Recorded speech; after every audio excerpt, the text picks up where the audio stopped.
1940년 가을, 이탈리아 북부 코레조에서 여성 3명이 차례로 사라집니다.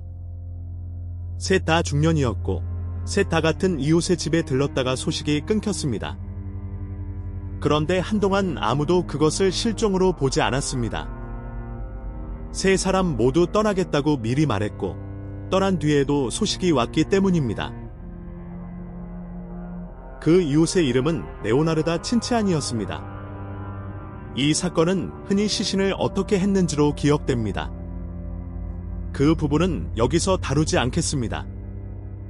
대신 왜 시작됐고 어떻게 끝났는지를 보겠습니다. 둘 다 그의 아들과 관련돼 있습니다. 오늘 10분 사건 파일입니다. 그는 1894년 이탈리아 남부 몬텔라에서 태어났습니다. 아버지 없이 태어났고 어머니는 그를 반기지 않았습니다. 유년기는 순탄하지 않았고 젊은 시절 스스로 목숨을 끊으려 한 적이 여러 번 있었다고 뒷날 진술했습니다. 집안의 반대를 무릅쓰고 결혼했고 그 뒤로 고향과는 사실상 연이 끊겼습니다. 그가 자란 남부는 당시 이탈리아에서도 가장 가난한 지역에 속했습니다. 결혼 뒤 그는 남편을 따라 북쪽으로 옮겨 다니다 코레조에 자리를 잡습니다. 이사가 잦았던 것은 지진으로 집을 잃은 일도 있었기 때문입니다. 이 사이에 그는 여러 차례 임신했고 태어난 아이들 대부분을 어려서 잃었습니다. 살아남은 아이는 넷이었습니다. 20해 가까이 임신과 상실이 반복된 셈입니다. 당시 이탈리아의 영아 사망률을 감안해도 드문 경우였습니다. 그는 젊을 때 점을 보러 갔다가 아이를 낳아도 모두 잃을 것이라는 말을 들었다고 했습니다. 그리고 실제로 아이들이 계속 죽자 그 말을 사실로 받아들였습니다. 여기서 그 믿음의 내용을 해설하지는 않겠습니다. 중요한 것은 그가 그렇게 믿었다는 점입니다. 그 믿음이 그의 판단을 어디까지 지배했는지는 재판에서도 끝내 정리되지 않았습니다. 남은 아이들 중에서도 그는 장남을 각별히 여겼습니다. 1939년 그 아들이 군에 가게 될 상황이 됩니다. 전쟁이 가까워지던 때였습니다. 이탈리아는 이듬해 참전하게 됩니다. 그리고 이 시점부터 그의 행동이 달라집니다. 첫 번째 사건이 벌어진 것은 그해 12월이었습니다.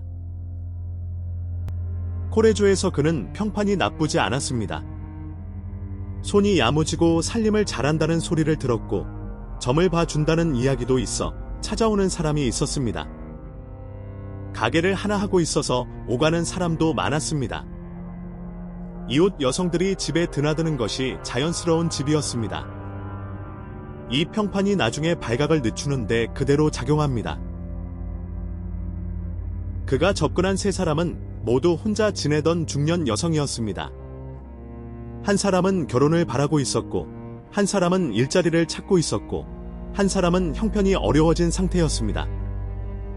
그는 각자에게 필요한 것을 마련해 주겠다고 했습니다. 다른 도시에 아는 사람이 있다는 식이었고, 셋 다 그 말을 믿을 만한 이유가 있었습니다. 조건은 하나였습니다. 다른 도시로 가는 일이니 조용히 정리하고 떠나라는 것이었습니다. 세 사람은 가진 돈을 챙겼고 주변에는 좋은 자리가 생겨 떠난다고 알렸습니다. 즉 사라진 것이 아니라 떠난 것으로 정리된 상태였습니다. 그리고 그는 떠나기 전에 엽서와 편지를 미리 쓰게 했습니다. 새 도시에 잘 도착했다는 내용이었습니다. 그 엽서들은 나중에 다른 지역에서 붙여졌습니다. 가족들은 소식을 받았다고 생각했습니다.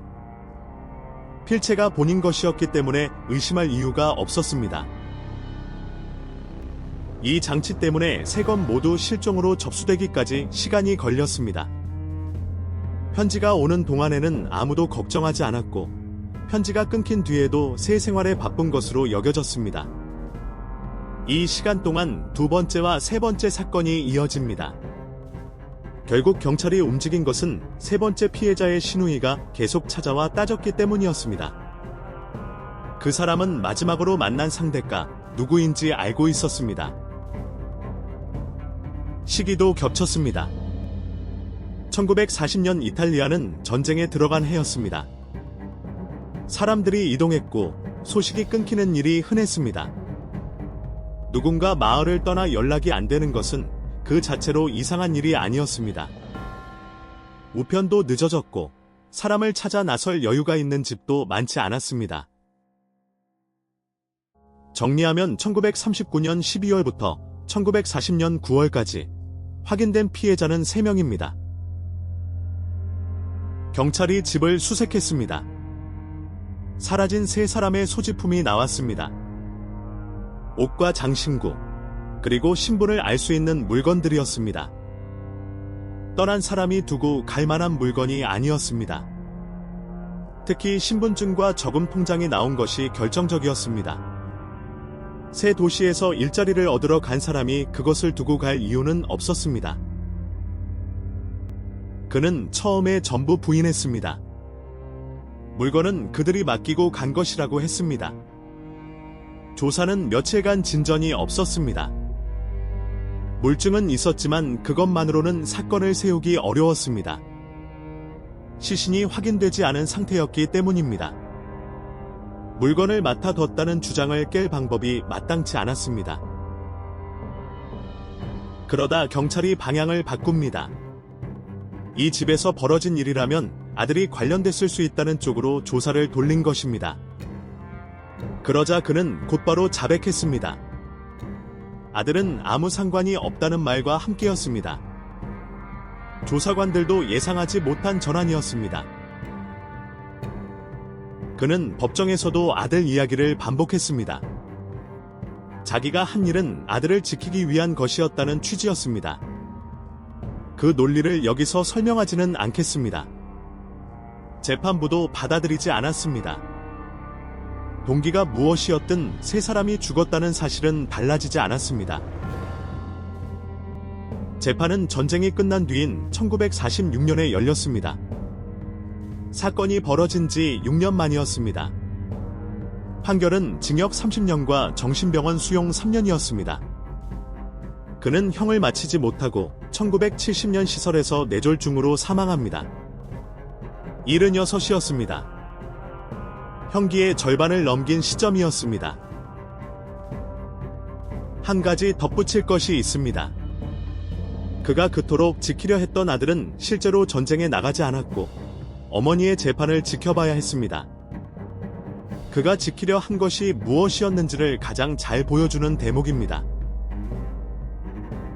1946년 판결, 징역 30년과 시설 수용 3년입니다. 이 사건이 이탈리아에서 오래 회자되는 것은 방법 때문입니다. 그런데 방법을 빼고 보면 남는 것은 훨씬 단순한 이야기입니다. 그리고 그 단순한 쪽이 실제로는 더 중요합니다. 이웃으로 신뢰받던 사람이 있었고 도움을 받으러 그 집에 간 사람들이 있었습니다. 그리고 그 신뢰가 발각을 늦췄습니다. 미리 쓰게 한 엽서가 아니었다면 첫 번째에서 멈췄을 사건입니다.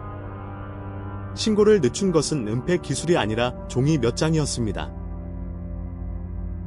그는 아들을 지키겠다는 이유로 시작했다고 말했고 경찰이 그 아들을 의심하는 순간 모든 것을 털어놓았습니다. 이 사건에서 처음부터 끝까지 일관된 것은 그 하나뿐입니다.